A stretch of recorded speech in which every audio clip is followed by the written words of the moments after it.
अस्सलाम वालेकुम।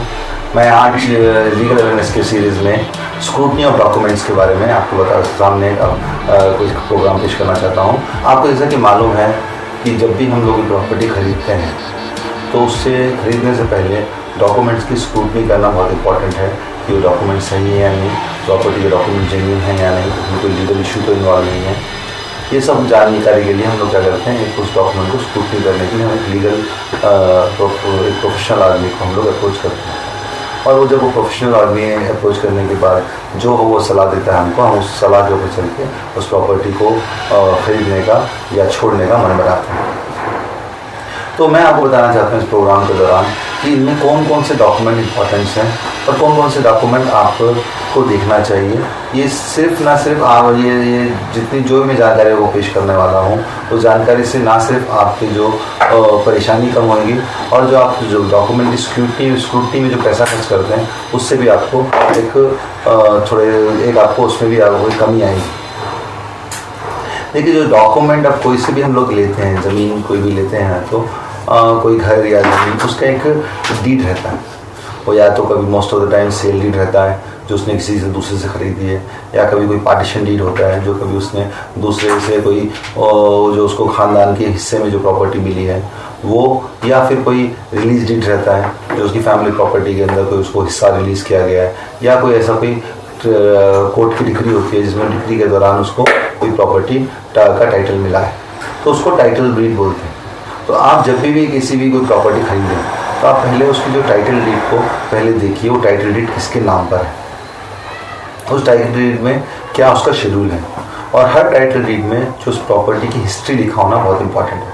अगर वो सेल डीड है तो सेल डीड में प्रॉपर्टी जो वेंडर है उस सेल डीड का, वो उसको कैसे मिली, उसकी डिटेल भी उसमें रहना इम्पॉर्टेंट है। और अगर पार्टीशन डीड है तो पार्टीशन डीड में जो ओरिजिनल ऑनर है वो प्रॉपर्टी उसके पास कैसे आई और कैसे वो प्रॉपर्टियाँ डिवाइड हुई, और उस जो पर्टिकुलर शख्स जो आपको प्रॉपर्टी बेच रहा है वो प्रॉपर्टी उसके हिस्से में कैसे है। सेम ऐसा ही जो कोर्ट के अंदर डिग्री होती है उसमें भी डिटेल रहती है, और वो कंप्रोमाइज़ किस बेस पे हुआ और किस बेस में उसको पर्टिकुलर टाइटल मिला, ये इंपॉर्टेंट है। और दूसरी सबसे ज़्यादा इंपॉर्टेंट है, अगर आप शहर में जब कभी रहते हैं तो आप खाता सर्टिफिकेट, उसके जो बीबीएमपी खाता है जो आपका वेंडर है जो आपको बेचने वाला है प्रॉपर्टी, उसके नाम पे खाता रहना चाहिए। दूसरा, अगर वो प्रॉपर्टी बेंगलोर शहर में नहीं है या किसी और ऐसे इलाके में नहीं, जैसे म्यूनसिपलिटी का इलाका नहीं और आउटस्कर्ट में जो रेवेन्यू लैंड में है, तो आपको खास तौर पे देखना है कि अगर वो प्रॉपर्टी रेजिडेंशियल पर्पज़ के लिए यूज़ कर रहा है तो उसका कन्वर्शन होके है या नहीं। क्योंकि जो भी प्रॉपर्टी अगर एक कोई फार्म लैंड है तो उसको अगर रेजिडेंशियल पर्पज़ के लिए यूज़ करना है तो डीसी से बाकायदा उसको कन्वर्ट कराना है, और कन्वर्ट करते वक्त तो सारे डॉक्यूमेंट्स वो लोग डीसी के पास सबमिट करते हैं। वो पूरे डॉक्यूमेंट्स को स्क्रूटनाइज करने के बाद, उसको टाइटल को पूरे तरीके से स्क्रूटनाइज करने के बाद डीसी क्या होता है, जो डिप्टी कमिश्नर, एक कन्वर्शन लेटर इशू करता है। अगर किसी के पास वो कन्वर्शन लेटर है तो वो प्रॉपर्टी 99% जेन्युइन है। मगर कन्वर्शन लेटर क्या होता है, बहुत फैब्रिकेट भी मिलता है। तो आप जो भी कन्वर्शन लेटर आपके पास जो मिलता है वो या तो लेटेस्ट डेट में रहना चाहिए, या आप डीसी ऑफिस में उसे आराम से उसको पता लगा सकते हैं। इसके बाद कभी हमारा एक मिसकंसेप्शन क्या है कि जब भी हम लोग प्रॉपर्टी लेते हैं तो प्रॉपर्टी में जो हमारा जो वेंडर है उसके बच्चों से भी साइन करा लेना, उसकी बीवी से भी साइन करा लेना, उनके भाइयों से भी साइन करा लेना, एक कंसेप्ट है। वो कॉन्सेप्ट इसलिए रहता है कि हमने सुना है कि कहीं एक शख्स ने प्रॉपर्टी बेच दी और फिर क्या कुछ सालों बाद उसके बच्चों ने आके क्लेम की। तो मैं आपको बिल्कुल क्लियर कर देना चाहता हूँ कि ऐसा सिर्फ और सिर्फ हिंदू फैमिली के साथ में होता है।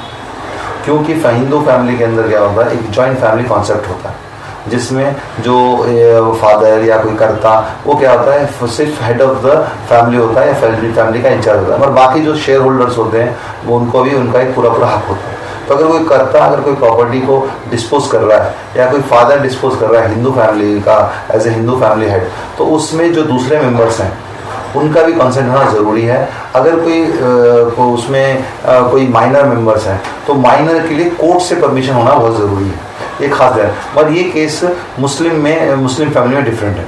मुस्लिम में जिसके नाम पर टाइटल डीड है वो उसको कंप्लीट टाइटल है, चाहे तो उसकी बीवी, चाहे उसकी फैमिली का कोई भी शख्स, चाहे उसके सगे बेटे या उसका सगा भाई उसको टाइटल में इंटरफेयर नहीं कर सकते। तो अगर आप लोग मुस्लिम से प्रॉपर्टी ले रहे हैं तो आपको ये सब चीज़ों को परेशान होने की ज़रूरत नहीं है। अगर हिंदू से प्रॉपर्टी ले रहे हैं तो आप उसके जो फैमिली जो मेंबर्स हैं उसके जो अगर वो joint family as a joint Hindu family और प्रॉपर्टी परचेज की गई है, अगर joint Hindu as a joint Hindu family और प्रॉपर्टी उसको टाइटल में आई है तो आप बाकायदा जो दूसरे स्टेक होल्डर्स हैं उस फैमिली के उन सबका भी एक कंसेंट लेटर चाहिए। और ख़ास याद रखिए अगर माइनर उस फैमिली मेम्बर है तो सिर्फ और सिर्फ कोर्ट से उसका परमिशन लिख सकते हैं। ये कुछ चंद बातें हैं जो आपको मददगार होगी ट्रांजेक्शन करने में। इसका मतलब ये नहीं ये वीडियो सुन के आप किसी एडवोकेट की हेल्प नहीं लेना है, और कोई डॉक्यूमेंट्स कॉम्प्लिकेटेड हो तो आप थोड़े से पैसे बचाने के बजाय आप बड़ी परेशानी बचने के बजाय आप एक अच्छे एडवोकेट कॉन्टेक्ट कीजिए। इंशाल्लाह एडवोकेट आपको मदद करेगा और आपके जो ट्रांजेक्शन है वो सही ट्रांजेक्शन करेगा ताकि आप फ्यूचर में होने वाली परेशानी से बचें। मैं उम्मीद करता हूँ ये जो मैंने इन्फॉर्मेशन दी आपको फ़ायदेमंद होगी, और स्क्रीन में लिखे हुए जो नंबर है और जो ईमेल आईडी है उससे जरिए आप मुझसे पहुँच सकते हैं। जज़ाकल्लाह, जय भारत।